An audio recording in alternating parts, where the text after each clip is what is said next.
نتھ والی چڑیل اور کالی بلی۔ بہت پرانے زمانے کی بات ہے۔ ایک گاؤں کے کنارے پر ایک ویران گھر اور درخت تھا۔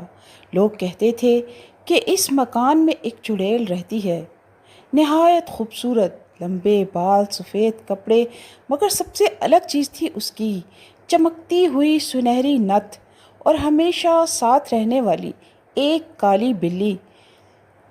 اسے سب نتھ والی چڑیل کے نام سے جانتے تھے۔ گاؤں کا کوئی بھی شخص دن کے بعد اس علاقے میں جانے کی ہمت نہیں کر پاتا تھا۔ گاؤں کے بچے، عورتیں، حتیٰ کہ مرد بھی شام ہونے سے پہلے پہلے اپنے دروازے بند کر لیتے تھے۔ کہتے تھے جہاں چڑیل کی بلی کا پنجہ لگے وہاں سے قسمت روٹ جاتی ہے۔ نتھ والی چڑیل پر رات گاؤں کے قریب آتی، کبھی کسی کی کھڑکی کے پاس، کبھی کسی پیڑ کے پیچھے، اور اس کی کالی بلی اس سے پہلے پہنچ کر لوگوں پر نظر رکھتی۔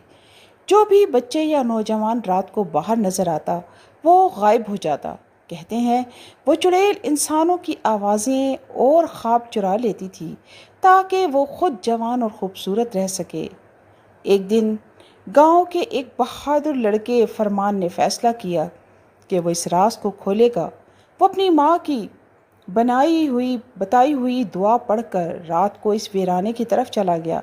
کالی بلی نے فوراً اسے دیکھ لیا۔ وہ گھبرائی اور اس کے قریب آ کر غرانے لگی، مگر فرمان نے ہمت نہ ہاری اور زور زور سے دعا پڑھنے لگا۔ بلی تڑپ کر زمین پر گری اور بلی کی جگہ ایک چھوٹی لڑکی میں بدل گئی۔ تب معلوم ہوا وہ بلی دراصل خود بھی ایک انسان تھی جس پر چڑیل نے جادو کر رکھا تھا۔ اب چڑیل چیخی، غصے سے کانپنے لگی اور فرمان پر جھپٹنے ہی والی تھی کہ آسمان پر اچانک بجلی چمکی اور اس کی نتھ زمین پر گر گئی۔ چڑیل نے وہ نتھ اٹھانا چاہی، مگر فرمان نے پہلے ہی اسے آگ میں پھینک دیا۔ جیسے ہی نتھ جلنے لگی، چڑیل دھواں بن کر غائب ہو گئی ہمیشہ کے لیے۔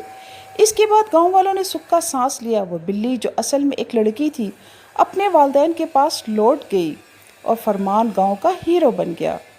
تب سے گاؤں میں کہا جاتا ہے کہ جو سچائی اور ہمت سے کام لے وہ ہر برائی کو شکست دے سکتا ہے۔ تو دوستو، آج آپ نے نتھ والی چڑیل کی کہانی دیکھی بھی اور سنی بھی، یقیناً آپ کو پسند آئی ہوگی۔ شکریہ۔